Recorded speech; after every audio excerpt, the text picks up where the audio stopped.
کائنات کا رب کیا کہہ رہا ہے اور انسان کا خالق اور مالک کیا کہہ رہا ہے کہ تمہاری کامیابی اس دین میں ہے۔ اور آج کا مسلمان اور آج کا انسان سمجھتا ہے میری ترقی کے راستے میں اگر کوئی چیز رکاوٹ ہے تو وہ دین ہے۔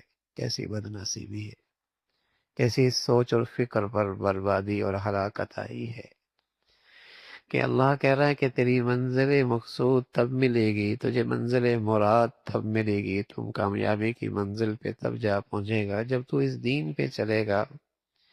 اور آج سوچ اور فکر میں کیسا فساد آیا کہ اگر اپنی ترقی میں کامیابی میں یہ انسان آج رکاوٹ سمجھتا ہے تو اس دین کو سمجھتا کہ دین پہ چلنے سے تو ہم ترقی نہیں کر سکتے، ہم زمانے کے ساتھ نہیں چل سکتے، ہم تو کامیاب نہیں ہوا سکتے۔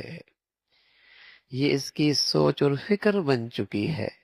ایک تو نا عمل کے لحاظ سے کوتاہی، عمل کے لحاظ سے کوتاہی پر توبہ ہو جایا کرتی ہے اگر سوچ اور فکر کا زاویہ درست ہو۔ عمل کی کوتاہی پر توبہ ہو سکتی ہے اگر سوچ اور فکر کا زاویہ درست ہو، تو پھر اس عمل کی خطا کو خطا سمجھتا ہے، غلطی سمجھتا ہے، گناہ سمجھتا ہے، توبہ کر لیتا ہے۔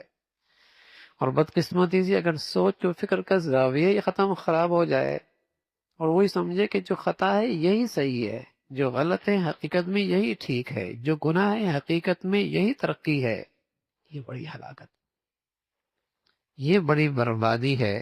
اس موقع پہ پھر توبہ بھی توفیق بھی سلب ہو جاتی ہے۔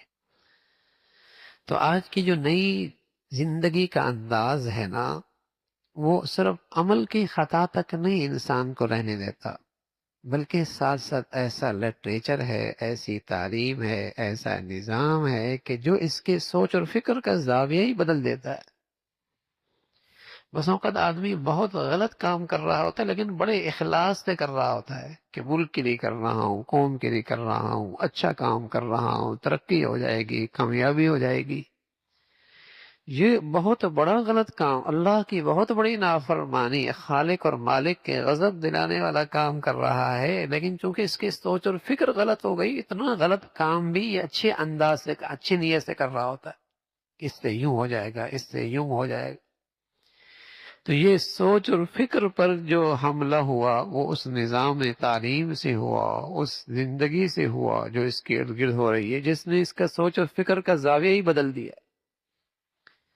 تو یہاں خالق اور مالک تو یہ کہہ رہے کہ تیری کامیابی اور مراد کی منزل تب ملے گی جب تو دین پہ آئے گا، اور اس کی سوچ اور فکر بن رہی کہ پردہ ہو گیا، حلال کیا، سود چھوڑا، پردہ کیا، دیانت پہ آ گئے، عبادت پہ آ گئے، اللہ کی اطاعت پہ آ گئے، اسلامی قوانین زندگی میں آ گئے، معاشرے میں آ گئے، سوسائٹی میں آ گئے، قومی سطح پہ آ گئے، ترقی کیسے کریں؟ ترقی کیسے کریں گے؟ حضرت عمر رضی اللہ تعالیٰ عنہ فرمایا کرتے تھے کہ ہماری اس ترقی کی ساری بنیاد، عزت اور عروج کی ساری وجہ ایک ہے، اعزنا اللہ بالاسلام، اعزنا اللہ بالاسلام۔ ہماری ترقی اور کامیابی اور ہماری مدد اور نصرت کی سب سے بڑی وجہ اسلام ہے، اسلام ہے۔ اور سوچ اور فکر میرے نبی کی صحبت کی برکت سے ایسی مضبوط تھی، فرمانے لگے وَمَن يَبْحَثْ دُونَهُ أَضَلَّهُ اللَّهُ، اور جس نے اسلام کا راستہ چھوڑا اللہ اسے ذلیل و خوار کر دے۔ سوچ اور فکر میں اتنی مضبوطی اور صحت تھی اور اس کی بنیاد اتنی درست تھی، کہنے لگے وَمَن يَبْحَثْ دُونَهُ أَضَلَّهُ اللَّهُ، جو اسلام کو چھوڑے گا ذلیل و خوار، اس لیے وہ ایک انچ بھی اسلام سے دستبردار ہونے کے لیے تیار نہیں تھے، ایک انچ بھی۔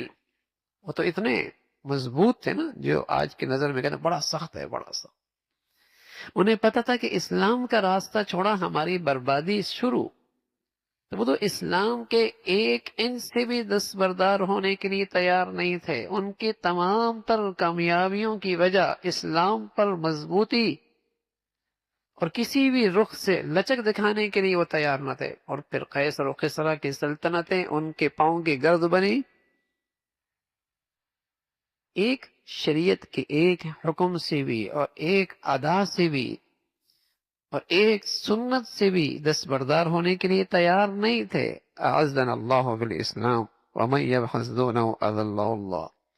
تو اللہ کریم کہہ رہے کہ یہ ہے تمہاری کامیابی کی منزل، میرا راستہ ہے، تم اس بھی چلو، دوسری راہوں پہ مت چلو، وہ راہیں تم کو اللہ کی راہ سے جدا کر دیں گی.